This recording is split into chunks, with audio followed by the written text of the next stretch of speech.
Welcome back to Major Intonio's presentation of Psychological Warfare by Paul M. A. Linebarger.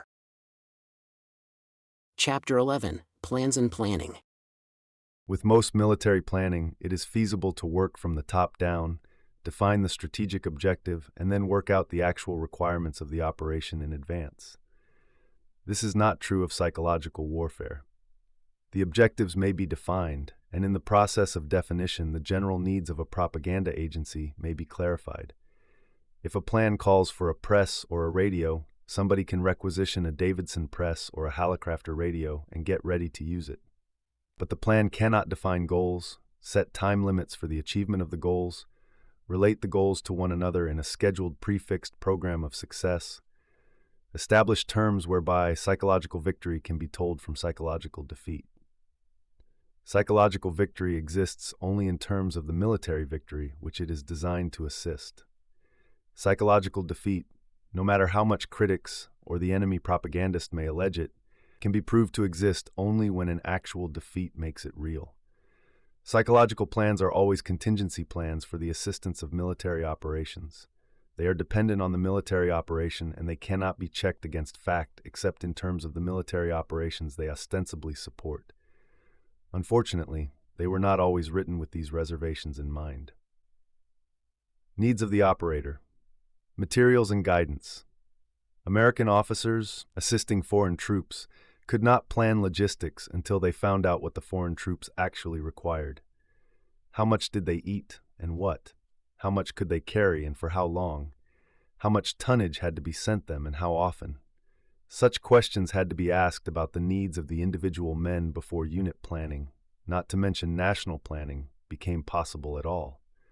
Similarly, in psychological warfare, planning can be made realistic if it starts with the individual operation for the control of which the planning is done.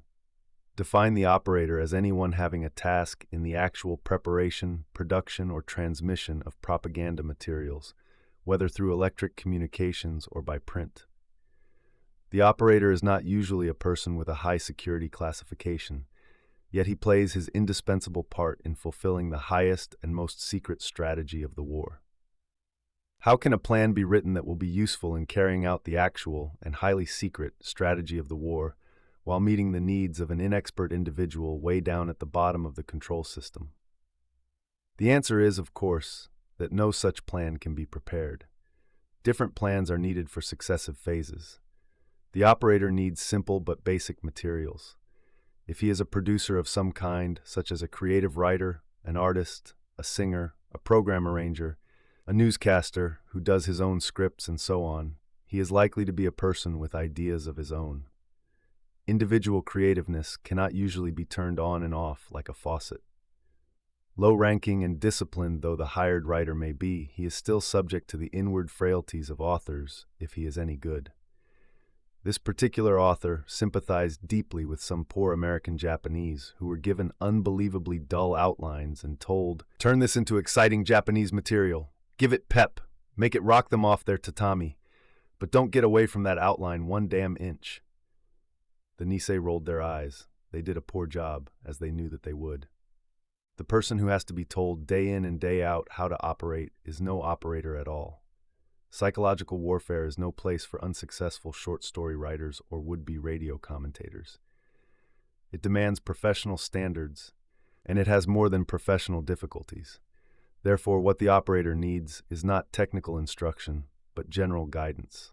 He must be told what he can say, what he cannot say. He should, whenever possible, be given some reason for perplexing or cryptic instructions. He should be helped to become familiar with what we are trying to tell the enemy. There is nothing classified about that, since the enemy is to be told it as soon as possible. The guidance given the operator should be 1. Plain, 2. Feasible. This sounds superfluous, but was not so during World War II, when operators were sometimes told to attack such and such an enemy institution without referring to it directly or indirectly. 3. Organized. The material at OWI was not organized until the last several months of the war, with the result that hundreds of thousands of words of propaganda commands remained in force, technically, but unindexed and arranged only by weekly form. 4. Specific in showing timing.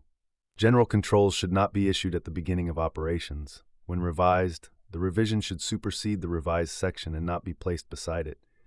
Other provisions should be given expiration dates, after which they pass out of effect. 5. Mandatory. Control should be expressed in do or don't. Personal advice is better conveyed through informal channels. 6. Non-security or low classified. This material, for the operators, should be accessible to the operators. Often the most important operator, the best newsman, the most effective leaflet artist, may be a rather doubtful citizen, an alien, or even an enemy volunteer. He cannot follow guidances unless he knows them, and it makes a farce of security for his superior to be able to tell him the guidance so that he can memorize it, but not able to give him the document itself. These rules, though simple, are not always easy to follow. Here is an example of a bad guidance. Classified. Without superseding instructions concerning religion, we may use the occasion of the sacred banyan tree festival to needle the provisional president.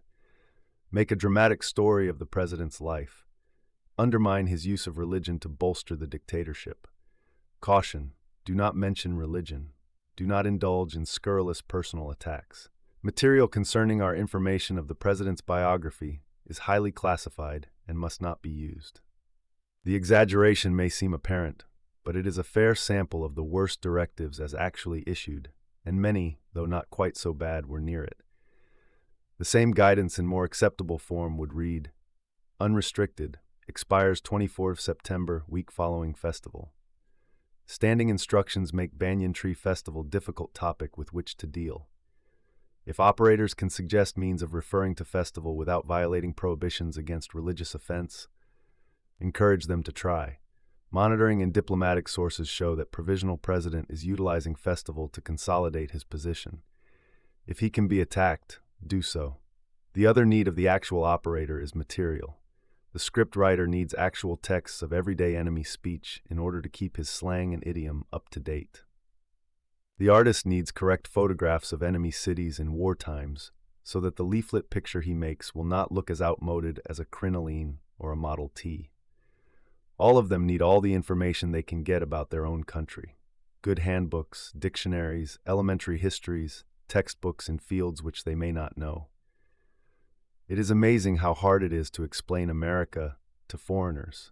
The American soon finds out how little he knows his own country, and needs information about his own background along with current materials concerning the enemy. Where radio propaganda is in question, the script writers and broadcasters will read the enemy radio propaganda if they do not get enough fresh non-propaganda material concerning their audience. Sooner or later, this will degenerate into alternate soliloquies of the radio men on each side, each watching the other to see if he got a rise out of him last time. WWII people frequently expressed idiot glee at having made Radio Tokyo frantic. The WWII men were the first to admit that their glee was pointless, since it was the Japanese broadcaster and not the Japanese audience who responded. But for lack of current information about the enemy, the propagandist will refer to his own professional opponent. There is, of course, a very substantial difference between a change in enemy propaganda occasioned by a real inroad which one's own propaganda had made in enemy opinion, and a change that consists simply in angry or smart backtalk. Finding that difference is the responsibility of propanol, not of the operator. Pre-belligerent planning. Pre-belligerent planning differs from regular planning in that it does not have the substantial context of actual military operations to make it realistic and urgent. Like all plans, the pre-belligerent plan should enumerate the facilities available, the basic course of action to be followed, and the limits within which offensive propaganda will be permitted. In fairness to the planners themselves, as well as to the authorities who will fit this plan into related military, economic, or political plans, the plan should define the proper scope of propaganda as applied to the contemplated situation. One of the most useful functions of the pre-belligerent plan lies in the periodic exercise which it gives in propaganda discipline. Information and intelligence agencies frequently see their jobs so technically that they lose sight of the need for coordination within the mechanism of an entire government. Press relations people try to get stories in the papers. Radio people try to maintain listener interest. Educational officers are concerned with the teachability of their materials. Spokesmen of the different agencies in related fields, such as shipping, air transport, currency control, social welfare, are apt to comment on a particular situation without reference to the needs of an inclusive national policy. How much advice was handed out on the occasion of the ultimatum to Tito? The Yugoslav authorities plainly risked politico-psychological pressure from us. They came prepared for the consequences, but both American official and private opinion expressed a wild medley of recommendations, suggestions, and analysis. Federal officials showed no better discipline than did the private citizens.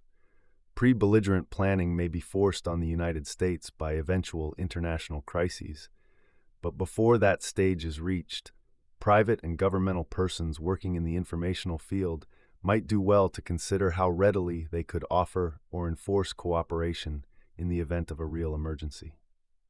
Psychological warfare plans. A general plan for psychological warfare expresses the aims of the portion of the war, either in point of time or with respect to a stated area to which it refers. It states the maximum goals which psychological warfare can, with honest realism, be counted on to accomplish if all goes well. It indicates the minimum effect which, unlike combat operations, can fall precisely at zero. The general plan then goes on to state the conditions which will govern the operating agencies. The important part of this section lies in guessing where the operating agencies are likely to need coordination and where not. If the plan is to reveal highly important and therefore secret strategy, it should merely sketch the broad outlines of the processes intended, leaving to experts the responsibility of determining specific do's and don'ts. In such a case, however, the plan should not leave room for interagency or interpersonal doubt as to where the interpretive function lies. Too often, highly formal agreements are interpreted out of existence by propagandists who are interested in adding their own proposals to those set forth and agreed upon in the plan. When definition of the plan in operational terms is needed, the location of the subdefiner should be made very plain unless the propaganda establishment itself happens to be remarkably well organized and in no further need of definite prescriptions of function. The inclusion of actual political and military goals in a propaganda plan is an exceedingly ambitious undertaking. The goal, to foster a spirit of nationalism and independence among the Eastern Aracosian people to the end that they may revolt and set up their own pro-Allied government, is a commitment beyond the reach of normal propaganda. It comes closer to requiring all the facilities of the operating state, financial, diplomatic, covert, and paramilitary, to put it into effect. The goal, to give sympathetic circulation to Eastern Aracosian autonomous sentiments so as to promote interference with the occupying power, is much more nearly attainable. Military goals are often described by propagandists as attainable by means of propaganda alone, but there is no known example of psychological warfare having attained a strictly military goal without assistance by other means of warfare. Goals such as the defeat of, the surrender of, or the destruction of, have no place in practical propaganda planning, since they are pretentious or deceptive. More legitimate are the goals actually obtained by propaganda, such as encouragement of a spirit of factionalism which may assist defeat, promotion of war weariness that will make the process of surrender more easily accomplished, and appeals for the destruction of. Such points may appear minor, but it is the overstatement of the propaganda case that has many times goaded disinterested outsiders into becoming skeptics or opponents. Political and military goals can be described only in terms of hopes. Effective psychological goals, goals resting in the form of opinion, which it is desired to create, are very concrete. If enemy surrender is desired, propaganda leaves to the operator no further scope for revenge themes, which will frighten the enemy away from surrender. If the enemy leader is to be discredited on the basis of having poor military judgment, the contrasting good judgment of the enemy general is a necessary ingredient. The psychological goals have to be framed in terms of how much the enemy listener, the propaganda man, can stand and can believe. Since he listens irregularly, furtively, and half-antagonistically, propaganda will defeat itself if it shifts from goal to goal with logical but fine-spun dexterity. Psychological goals are attained only by sustained, consistent patterns of propaganda. They have to be plain, repetitive, and insistent. Political and military goals can be anything the planners feel like, including as a pious wish. They might as well consist of a current restatement of political and military aims for the subject or area at the time of planning. They are beyond the reach of practical psychological warfare. National level and general staff level plans have to be made up in much the same way. If the plan is good, it will provide for its own circulation to all government instrumentalities which do in fact conduct propaganda in the particular field involved. It does no good to adopt a plan for the encouragement of the Filipinos and the inducement of cooperation among the Filipino officials of the Japanese-sponsored republic, which means a tone of conciliation toward Filipino leaders or officials who hold puppet titles, if a cabinet member keeps calling publicly for the immediate execution of any Filipino who ever had dinner with a Japanese. It is useless to try to cooperate with communist guerrillas in West Kitai on the argument, we all oppose the Axis together. Ideologies don't matter when brave men fight side by side. If at the same time the guerrillas know we have a strong domestic campaign on against communism. Telling a communist that ideologies don't matter is like saying to a Jesuit, let's skip the superstitions, Father, and leave religion out of it. Get down to business. To some kinds of people, ideology is business. The broad propaganda plan should make choices that reflect the judgment of the reviewing officers. If they are made in a vacuum, without taking into consideration the actual opinion of the audience group, they might as well not be made at all. Propaganda plans must be circulated to non-propaganda agencies in order to make sure that routine public relations or announcements of current or contemplated action and statements of basic policy do not contradict or neutralize the plan once it is put into effect. Frequently, months of propaganda work can be undone by a tactless speech from somebody in the same government but in an unrelated agency. Authoritative circulation of the plan, which means that the plan must be neither long nor over-secret, can help forestall such mistakes. Speech clearance, requiring review of all official and policy-making speeches in advance of delivery, is the surest safeguard against overt collision between different spokesmen. In World War II it was applied with some success, but the exceptions were so conspicuous that the effective coordination passed almost unnoticed. Strategic and consolidation plans. Advanced psychological warfare plans for concrete military operations not only require a statement of the propaganda operation to be performed with facilities and personnel who are expected to remain static, but demand that the psychological warfare personnel, together with the needful gear, be moved right along with the advancing forces. This makes planning more definite, and those parts of the plans that do not require psychological or political prescription of content can be written in standard military form. Wise consolidation plans give urgent priority to the restoration of the homegrown informational media and recreational facilities of the occupied territory. Definite anticipation of shortages in radio facilities, newsprint, ink, paper, and other supplies can ensure prompt reopening of consolidated facilities underway. The propaganda operators may tell higher echelons that the local people are not competent, cannot be trusted, and so on, but General MacArthur's experience in Japan would seem to indicate that no army can carry on consolidation propaganda as efficiently as the conquered civilians themselves can, provided the civilians have 1. Reasonable though restricted freedom of utterance, so that they can know what they may or may not say. 2. Prompt liaison for security and policy clearance, so that they can get an authoritative yes or no answer on proposed projects, enabling them to maintain operation without intolerable delays. 3. Friendly professional assistance in meeting material and staff shortages. 4. A series of phases, marking off the forms and methods of control so that the controlling staff can plan for a first phase of doing its own publishing and broadcasting, a second phase of letting the local people work under license with close supervision and technical help, and a third phase of permitting them freedom within the normal censorship limits of military government. The American DISCs, District Information Services Control Commands, in the American Zone of Germany, did an excellent job in moving rapidly from Phase 1 to Phase 2 in 1945 and 1946. Contingency plans. Frequently, the chiefs of government and services know of an operation or danger that may arise, which will change the character of the war. Such were the North African landings, the Italian surrender, D-Day itself, the joining of the American and Russian forces in Germany, Hitler's death.